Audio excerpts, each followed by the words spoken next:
আসসালামু আলাইকুম, কেমন আছেন সবাই? আসলে যে গরম পড়েছে, ভালো থাকাটা খুব কঠিন হয়ে গেছে। তো এই জন্য শর্টকাট একটা রেসিপি নিয়ে আসলাম, যাতে রান্নাঘরে আমার আপামনিদের বেশি সময় থাকতে না হয়। তো আজকে করছি সাদা পোলাও। সাদা পোলাও করার জন্য আমি এখানে ১ পট চাল নিয়েছি। পটটা আমি কিছুক্ষণ পরে দেখিয়ে দিব। আর নিয়েছি পেঁয়াজ, কাঁচামরিচ। কাঁচামরিচ আমি গোটা, গোটা ইউজ করব, তাই গোটাই নিয়েছি। আপনারা চাইলে চিড়ে নিতে পারেন। আর এই প্রেশার কুকারে আজকে আমি রান্না করব। এটা একটা বড় প্রেশার কুকার, প্রায় ৫ লিটারের একটা প্রেশার কুকার। তো আমি প্রেশার কুকারটা গরম দিয়ে দিয়েছি। এরপর এটার মধ্যে তেল দিয়ে দিব। প্রায় হাফ কাপের মতো এখানে তেল আমি দিচ্ছি। তেলের মধ্যে দিয়ে দিচ্ছি গরম মশলা। গরম মশলাটা যে যেরকম পছন্দ করেন সেই পরিমাণে দিবেন। ১ পট চালের জন্য একটা আন্দাজ করে গরম মশলা দিচ্ছি। আসলে গরম মশলাটা খুব বেশি আমি খাই না, যার কারণে কম ইউজ করছি। আর তেলের মধ্যে গরম মশলা দিলে তেলের একটা সুন্দর ফ্লেভার আসে, যার কারণে শুরুতেই দিয়ে নিচ্ছি। আপনারা চাইলে কিন্তু এটা পরেও অ্যাড করতে পারেন, এটা সম্পূর্ণ অপশনাল। এমনকি আপনারা চাইলে যখন পানি অ্যাড করবেন তখনও গরম মশলাটা দিতে পারেন। তো এরপর আমি দিয়ে নিচ্ছি ২-৩টা পেঁয়াজ। পেঁয়াজ কিন্তু এখানে বেশি দেওয়ার কোনো প্রয়োজন নাই, এটা সাদা পোলাও। সাদা পোলাও এমনিতেও পেঁয়াজ কম লাগে। পেঁয়াজটা দিচ্ছি শুধুমাত্র একটা ফ্লেভার আসার জন্য, যেটা কিনা বেরেস্তার একটা ফ্লেভার দিবে।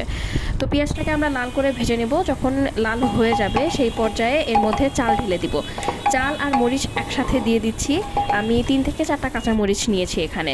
তো পেঁয়াজ দেখতেই পাচ্ছেন প্রায় এরকম পর্যায়ে লাল হয়ে গেলেই হবে। তো তারপরে চালটাকে একটু ভেজে নিচ্ছি। অনেকে চাল ভেজে রান্না করতে পছন্দ করেন।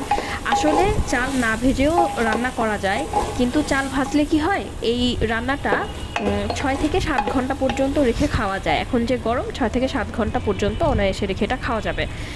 তো এই পর্যায়ে আমার চাল ভাজা শেষ। আমি এখন পানি অ্যাড করে দিব। পানির ব্যাপারে একটা কথা এখানে বলে রাখি, পানির কিন্তু প্রেশার কুকারে রান্না করতে গেলে পরিমাণটা খুবই গুরুত্বপূর্ণ।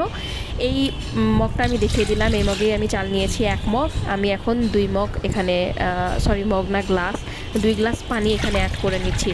পানিটা চাইলে গরম করে নিয়ে তারপরে এখানে অ্যাড করতে পারেন, কারণ রান্নাতে কুসুম গরম পানি ব্যবহার করা ভালো, কিন্তু আমি যেহেতু ঝটপট করে করছি তাই ঠান্ডা পানি ব্যবহার করছি। ঠান্ডা পানি ব্যবহার করলে কিন্তু কোনো সমস্যা নেই। আর বাহিরে যে গরম, যে রোদ, রান্নাঘরে বেশি সময় এমনিতেও থাকতে ইচ্ছা করছে না। তো চটপট করে আমি পানি দিয়ে দিলাম। এরপরে একটু নেড়ে এর মধ্যে লবণ দিয়ে দিব। শুধু মশলার মধ্যে এই একটা জিনিসই অ্যাড করব, লবণ। লবণটা পরিমাণ মতো আমি ১ চামচ এখানে অ্যাড করেছি। দিয়ে এরপর ঢাকনাটা লাগিয়ে দিচ্ছি। ব্যাস, ঢাকনা লাগানোর পরে আর কোনো কাজ নাই। এবার আপনি দূরে বসে থেকে শুধু সিটি গুনবেন।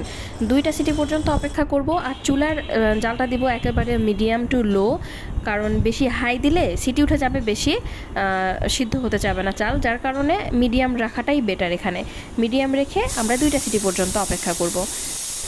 প্রেশার কুকারে খাবার রান্না করলে সেই খাবার কিন্তু একটা লং টাইম পর্যন্ত ভালো থাকে, আবার এর স্বাস্থ্যগত মানও কিন্তু ভালো থাকে। তাই চেষ্টা করবেন এই অতিরিক্ত গরমের মধ্যে প্রেশার কুকারে রান্না করতে। এতে সময়ও যেমন কম লাগে, কষ্টটাও কম হয়। তো আমার প্রায় ২টা সিটি উঠে গেছে, আমার রান্না প্রায় কমপ্লিট। এখন আমি চুলাটা অফ করে দিচ্ছি। আর খুলে আমি আপনাদের দেখাচ্ছি এটা কতটা পারফেক্টলি কুক হয়েছে। একদম 100% ঝরঝরে একটা পোলাও হয়েছে। আমি এটাকে নেড়েও আপনাদেরকে দেখিয়ে দিব যে পোলাওটা কেমন হয়েছে। গরম অবস্থায় মনে হতে পারে যে এটা গায়ে গায়ে লেগে আছে, কিন্তু যখন এটা ঠান্ডা হয়ে যাবে দেখবেন একদম ঝরঝরে সুন্দর পোলাও হয়েছে। আর নিচেও এটা লেগে যাওয়ার কোনো ভয় নেই। যদি পানির পরিমাণটা ঠিক থাকে তাহলে রান্না অবশ্যই পারফেক্ট হবে। তো ধন্যবাদ সবাইকে। ভিডিওটি ভালো লাগলে সাবস্ক্রাইব করে পাশে থাকবেন।